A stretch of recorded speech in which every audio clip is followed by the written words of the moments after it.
Hola, buenos días. Hoy vamos a resolver problemas, vamos a intentar comprender cómo es el movimiento de masas que se deslizan por planos inclinados. Nosotros tenemos una superficie inclinada, que es esta, por donde se va a deslizar una masa. Está inclinada a un cierto ángulo que llamaremos alfa. Tenemos aquí nuestra masa situada en la parte superior. Y vamos a ver qué es lo que pasa. Sobre esta masa, la única fuerza que está apareciendo en este momento, está ahí quieta, es la fuerza peso.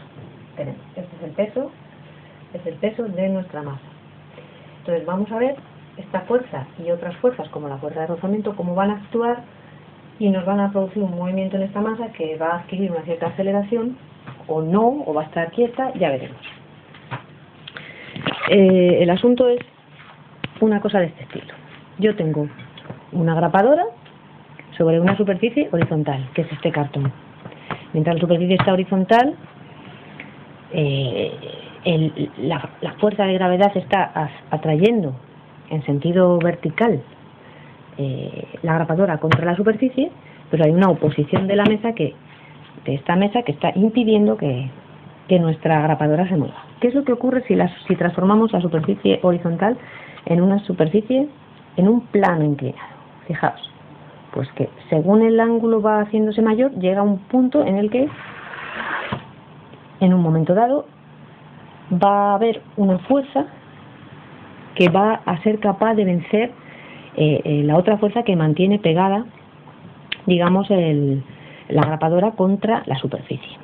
Entonces, vamos a ver cuántas fuerzas intervienen aquí y a ver si somos capaces de describirlo. Como decimos, tenemos esta fuerza que está actuando en ese sentido. Fijaos, a mí me interesa, como siempre, son muy importantes los sistemas de referencia. Entonces, nuestro sistema de referencia aquí son estos dos ejes. Vamos a ponerlos aquí. Tenemos este eje y este otro eje. Este es nuestro eje X y este es nuestro eje Y. Están un poquito torcidos. ¿Cuánto están torcidos? Pues están torcidos nuestro ángulo alfa del plano inclinado. Si nos damos cuenta, trasladamos esta fuerza aquí y tenemos una fuerza en este sentido y en esta dirección. Entonces la fuerza es el peso. Pero a nosotros no nos gusta tenerlo así, de esta manera oblicua con respecto a los ejes, sino que queremos descomponer este vector, esta fuerza, en sus dos componentes. Si yo tengo un vector y quiero descomponerlo en dos, imaginaos, yo tengo este vector y quiero descomponerlo en sus dos componentes perpendiculares, lo puedo hacer de la siguiente manera. Este sería una de las componentes de ese vector y este sería la otra. Entonces, ¿vale? Es decir, que yo, en lugar de tener este vector, puedo tener este y este. Elimino este y lo puedo sustituir por estos dos, que son las componentes ortogonales o perpendiculares del que yo tenía. Pues me pasa igual con el peso. Si yo descompongo este vector en sus componentes perpendiculares en nuestro sistema de coordenadas, pues me quedaría este más este otro. ¿Y qué es lo que hago ya? Pues elimino este. Ya no necesito este porque lo he descompuesto en estos dos. Y es lo que vamos a hacer aquí. Si nos fijamos, en este caso, este es el ángulo alfa. Este ángulo alfa lo tenemos aquí y lo tenemos aquí. Trigonometría, recordamos, chicos y chicas. ¿Cuánto valdrá este vector en relación al único que teníamos, que es el que conocemos, que es el peso, y este otro vector, su componente en este sentido? Tenemos que hacer uso de los ángulos. Por trigonometría sabemos que el seno de este ángulo, ¿qué es? El seno de este ángulo es cateto opuesto, aquí tenemos el ángulo recto, cateto opuesto dividido por la hipotenusa, que es el peso. Por lo tanto, el peso sabemos que es masa por aceleración de la gravedad.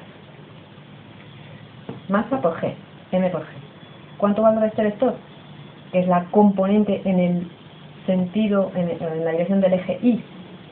Pues valdrá, como es seno, pues valdrá mg por el seno de alfa. Perdón, este no es el seno, es el coseno. Este es el que estamos hablando, que es el seno, es este de aquí. Este vector será mg, que es la hipotenusa, por el seno de alfa. Y este otro, que es el cateto contiguo, en este triángulo rectángulo, mg por el coseno de alfa. Volvemos a nuestro dibujo original. ¿Y qué es lo que pasa aquí? Pues yo ya me quito mi peso porque lo voy a descomponer en la componente en la dirección del eje Y y en la componente en la dirección del eje, componentes perpendiculares. ¿Cuánto vale? Vale el peso mg por el coseno de alfa y esta otra vale mg por el seno de alfa. De nuevo, trigonometría, simplemente que tiene que ver con la inclinación del plano inclinado. Siguiente. Ahora tenemos que ver qué es lo que pasa. ¿Qué es lo que pasa en el eje X y qué es lo que pasa en el eje Y? En el eje Y hay algún movimiento. Vosotros habéis visto que la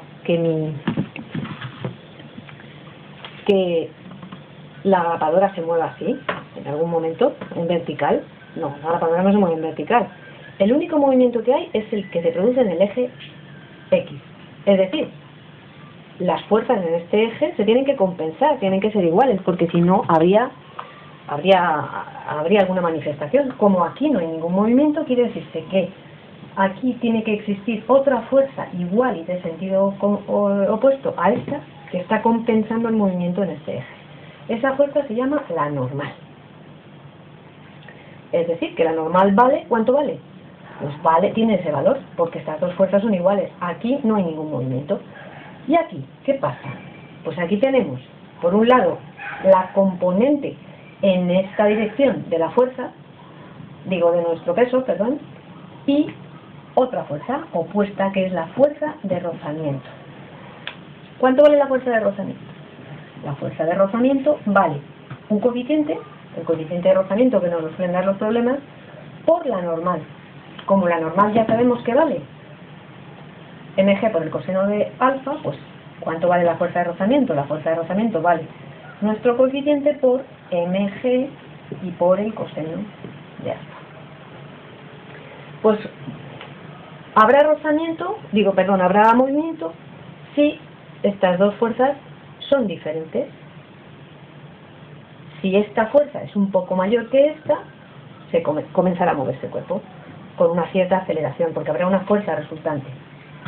Si estas dos fuerzas son iguales, como son de sentido contrario, no habrá ningún tipo de aceleración y por tanto no variará el estado de movimiento del cuerpo y no habrá, puesto que su velocidad inicial era 0, seguirá estando parado, no habrá velocidad ni aceleración. Entonces, la fuerza que nos va a producir la aceleración que en los problemas queremos calcular va a ser el resultado de la diferencia entre estas dos fuerzas. mg, seno de alfa, menos fuerza de rozamiento, que fuerza de rozamiento tiene ese valor,